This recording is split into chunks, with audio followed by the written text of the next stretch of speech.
Ika-25 Kabanata. Ang talinghaga tungkol sa 10 dalaga. Ang paghahari ng Diyos sa araw na iyon ay maitutulad sa kwentong ito.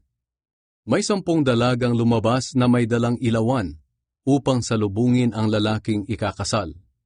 Ang 5 sa kanila ay mangmang at ang 5 ay marurunong. Ang mga mangmang ay nagdala ng ilawan pero hindi nagdala ng reserbang langis, habang ang marurunong naman ay nagdala ng reserbang langis para sa kanilang mga ilawan. Natagalan ang pagdating ng lalaking ikakasal, kaya ang mga dalaga ay nakatulog sa paghihintay. Nang hating gabi na, biglang may sumigaw, "Nariyan na ang ikakasal! Halikaya't salubungin ninyo!" Nagising ang 10 dalaga at inihanda ang kani-kanilang ilawan. Sinabi ng mga mangmang sa marurunong, "Pahingi naman ng kaunting langis, malapit na kasing mamatay ang mga ilawan namin." Sumagot sila, "Hindi pwede, dahil hindi magkakasya sa atin ang langis.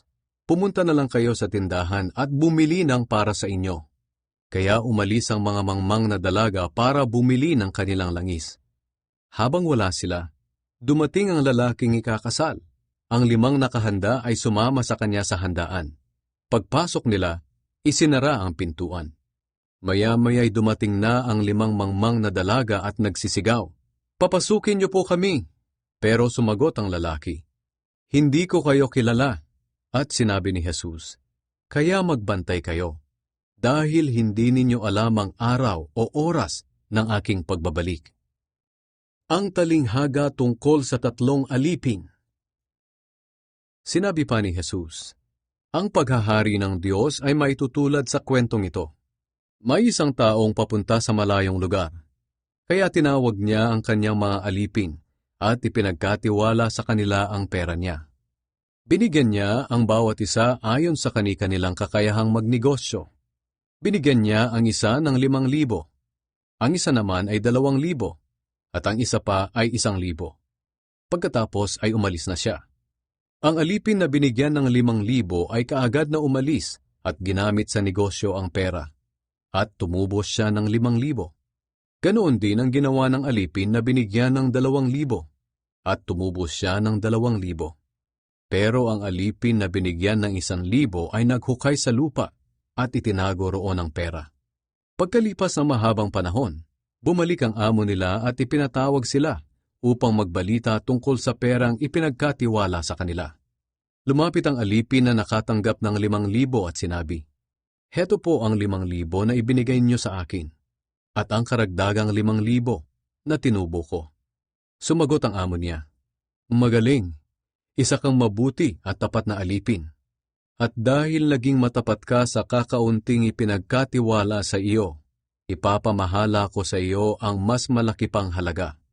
Halika't makibahagi sa aking kaligayahan." Pagkatapos lumapit naman ang alipin na binigyan ng 2,000 at sinabi niya, "Heto po ang 2,000 na ibinigay niyo sa akin, at ang karagdagang 2,000 na tinubo ko." Sumagot ang kanyang amo, "Magaling, isa kang mabuti at tapat na alipin. At dahil naging matapat ka sa kakaunting ipinagkatiwala sa iyo, ipapamahala ko sa iyo ang mas malaki pang halaga. Halika't makibahagi rin sa aking kaligayahan." Lumapit din ang alipin na binigyan ng 1,000 at sinabi sa kanyang amo, "Alam ko pong mabagsik kayo at walang awa. Inaani ninyo ang hindi ninyo itinanim at kinukuha ninyo ang pinaghirapan ng iba. Natakot po ako kaya ibinaon ko ang pera nyo sa lupa. Heto po ang 1,000 na ibinigay nyo sa akin." Sumagot ang kanyang amo, "Masama at tamad na alipin!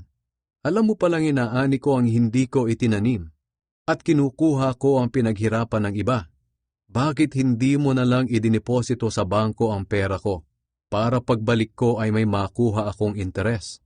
Kaya sinabi niya sa iba pang mga utusan, "Kunin ninyo sa kanya ang 1,000 at ibigay sa mayroong 10,000. Sapagkat ang mayroon ay bibigyan pa ng mas marami. Ngunit ang wala, kahit ang kaunting nasa kanya ay kukunin pa. Itapon ninyo ang walang silbing alipin na iyan sa kadiliman sa labas. Doon ay iiyak siya at magngangalit ang kanyang ngipin." Ang huling paghuhukom. Kapag ako na anak ng tao ay dumating na bilang hari, kasama ang lahat ng anghel, uupo ako sa aking dakilang trono. Titipunin ko sa aking harapan ang lahat ng lahi sa mundo. Pagbubukod-bukurin ko sila, tulad ng ginagawa ng pastol sa mga tupa at kambing. Ang mga tupa na walang iba kundi ang matutuwid ay ilalagay ko sa aking kanan. At ang mga kambing na walang iba kundi ang masasama ay ilalagay ko sa aking kaliwa. Pagkatapos bilang hari ay sasabihin ko sa mga tao sa aking kanan, "Hali kayo, kayong mga pinagpala ng aking ama. Manahin ninyo ang kahariang inihanda para sa inyo mula pa ng likhain ng mundo. Sapagkat nang nagutom ako ay pinakain ninyo ako, at nang nauhaw ako ay pinainom ninyo. Nang naging dayuhan ako ay pinatuloy ninyo ako sa inyong tahanan, at nang wala akong maisuot ay binihisan ninyo. Nang may sakit ako ay inalagaan ninyo, at nang nasa kulungan ako ay binisita ninyo." Sasagot ang mga matuwid, "Panginoon, kailan po namin kayo nakitang nagutom at aming pinakain, o nauhaw at aming pinainom? Kailan namin kayo nakitang naging dayuhan at aming pinatuloy, o walang maisuot at aming binihisan?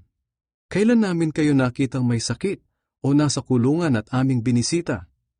At sasagot ako bilang hari, "Sinasabi ko sa inyo ang totoo, nang ginawa nyo ito sa pinakahamak kong mga kapatid, para na rin nyo itong ginawa sa akin."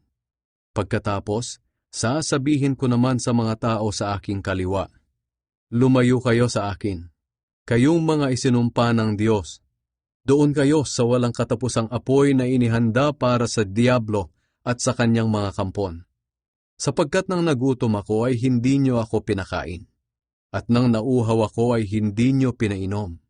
Nang naging dayuhan ako ay hindi nyo ako pinatuloy sa inyong tahanan, at nang wala akong maisuot ay hindi nyo binihisan.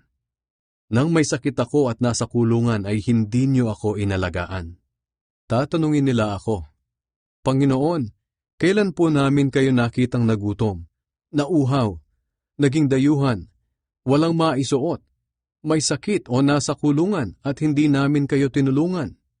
At sasagot ako bilang hari, "Sinasabi ko sa inyo ang totoo, nang hindi ninyo tinulungan ang pinakahamak kong mga kapatid, ako ang hindi ninyo tinulungan. Itataboy ko ang mga taong ito sa walang hanggang kaparusahan, ngunit bibigyan ko ang mga matuwid ng buhay na walang hanggan."